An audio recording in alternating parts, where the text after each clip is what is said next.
चलो अब मैं भी कीर्तन में जा रही हूँ।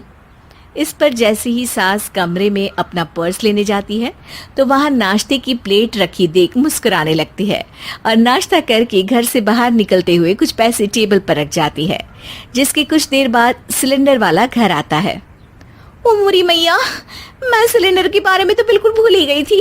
घर खर्च के सारे पैसे भी मम्मी के पास है और श्लोक से बोला तो उल्टा 4 बात सुनाएंगे। प्राची ये सोच ही रही होती है कि अचानक उसका चेहरा चमक उठता है और वो घर में आकर इधर उधर देखने लगती है। तभी उसकी नजर टेबल पर रखे पैसों पर पड़ती है जिन्हें वो सिलेंडर वाले को दे देती है। ये सब श्लोक देख लेता है। अच्छा बेटे, इतना बड़ा घोटाला, सबके सामने मैं तेरी दुश्मन और पीठ पीछे तेरी मेरी यारी। इस पर श्लोक एक प्लान बनाता है और शाम को सब एक साथ बैठे होने पर बोलने लगता है। माँ, तुम दोनों की बहुत लड़ाई होती है, इसलिए मैं सोच रहा हूँ कि प्राची को उसके घर छोड़ाऊं। इससे वो भी खुश रहेगी और तुम भी।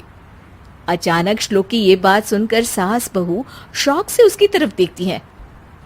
अरे ऐसे कैसे घर छोड़ाओगे? मुझे कहीं नहीं जाना। अरे तुमने बोला नहीं पर मैंने सुन लिया।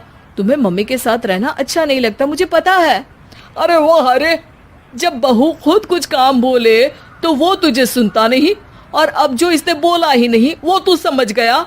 जब उसे नहीं जाना तो फिर जबरदस्ती क्यों कर रहा है? अच्छा, फिर आपको मौसी के घर छोड़ाता हूँ। बस अब आप दोनों एक घर में एक छत के नीचे नहीं रह सकती। मैं इस टॉम एंड जेरी की जोड़ी को और नहीं झेल सकता। है? ऐसे कैसे नहीं रह सकते? तुम्हें इतनी दिक्कत है तो तुम्हारा बोरिया बिस्तर पैक कर देती हूँ, लेकिन मम्मी जी कहीं नहीं जाएंगी। बिल्कुल यही सुनना था मुझे। अगर दोनों में इतना ही प्यार है फिर हर वक्त ये लड़ाई का नाटक क्यों करती हो? देखा मैंने कैसे माँ किचन में दूध रखती है और तुम उनके लिए कमरे में नाश्ता रखती हो, और कैसे वो पहले ही तुम्हारी दिक्कत समझकर घर में पैसे रखकर बाहर जाती है।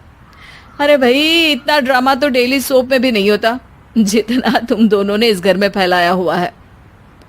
तू हमें टॉम एंड जेरी बोलता है ना, तो याद कर वो दोनों भी एक दूसरे को बाहर वालों की बुरी नजर से बचाने के लिए हमेशा सबके सामने लड़ते थे, लेकिन अकेले में दिक्कत के समय मदद भी तो करते थे।